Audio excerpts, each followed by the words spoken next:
is identical with the mathematics that was used in ancient Egypt. And I'll show you how that works.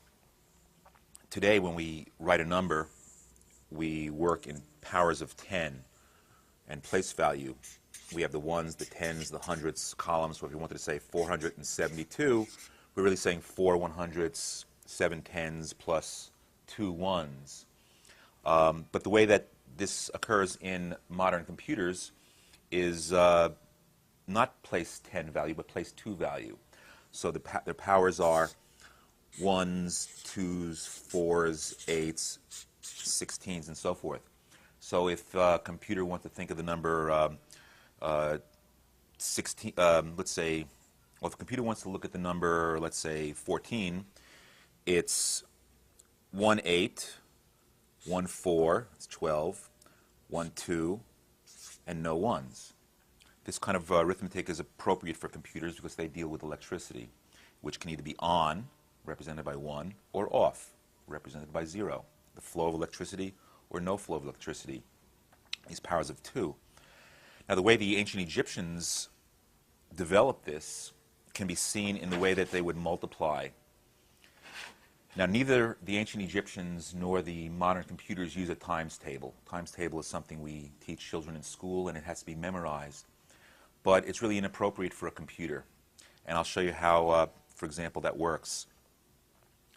The modern computer designers, as well as the ancient Egyptians, were aware of a mathematical fact that any number can be shown to consist of the sum of powers of 2. What I mean by that is if we write the powers of 2, 1, 2, 4, 8, 16, and so forth, you notice there's a doubling going on. And any number can be represented by the sum of these. For example, if we wanted to choose the number 17, it's 16 plus 1. So I can count 1, 2, 1 plus 2 make 3, 4, 1 plus 4 make 5, 2 plus 4 make 6, 1 plus 2 plus 4 make 7, 8, and so forth. And so any number can be represented by this, the sum of elements of this sequence. So if I wanted to multiply two numbers, let's say we wanted to multiply 17 by 25. In order to multiply the way the Egyptians did and the way that computers do, all you have to know is how to double numbers like this and how to add two numbers together. No multiplication table needed to be memorized. So 17 times 25, I've identified the elements of 17 as 1 plus 16. And in this column, I write the number 25, and I just keep doubling it. Twice 25 is 50, twice that, 100, twice that, 200, twice that, 400. So in order to know the product of 17 times 25, we just have to look at which numbers are circled over here and circle the corresponding ones over here and add them together. So 17 times 25 is 400 plus 25, or 425. It's that simple. No memorization, no times table, no tears in the third grade about this.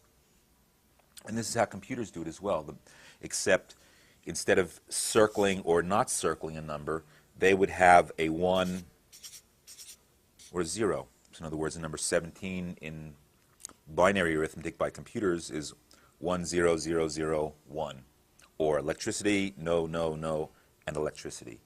And that will give us the sum. And that's how this works. Now, division in computers or in ancient Egypt is just the opposite of multiplication. It's the inversion. So let's say we wanted to divide 1075 by 25. Now, we don't want to use the multiplication table, nor do we want to use any kind of long division. And the way to do it is like this. Simply write out the powers of 2, 1, 2, 4, 8, 16, 32, and so forth. Here again, just the powers, the doubling of 25, 50, double that, 100, 200, 400, 800. I stopped there because if I went further, it's 1600, which is larger than 1075. And if I know that 1075 is 800 plus 200 make 1000, and 50 and 25, I just have to look across at the numbers that correspond there, or in a computer there would be electrical circuit. And if I know that 32 plus 8 is 40, 42, 43. So 1,075 divided by 25 is 32 plus 8 plus 2 plus 1, 43. No multiplication table, no long division, no carrying, no borrowing. It's just very straightforward. Now, how did the ancient Egyptians know this? Well, I might add that also the ancient Chinese knew this. The binary system of powers of 2 is also the basis of the trigrams and hexagrams of the I Ching. The flowing nature of the universe, how things turn into one another in a flowing process in a binary kind of a pulsation. So this kind of arithmetic was also known to the Chinese as well. Now, did the modern computer people look to the ancient Egyptians or the Chinese? No. In fact, they didn't look to each other, but they all looked to the same place, and that is to the eternal principles of mathematics. And the Egyptians were quite adept at looking at eternal principles.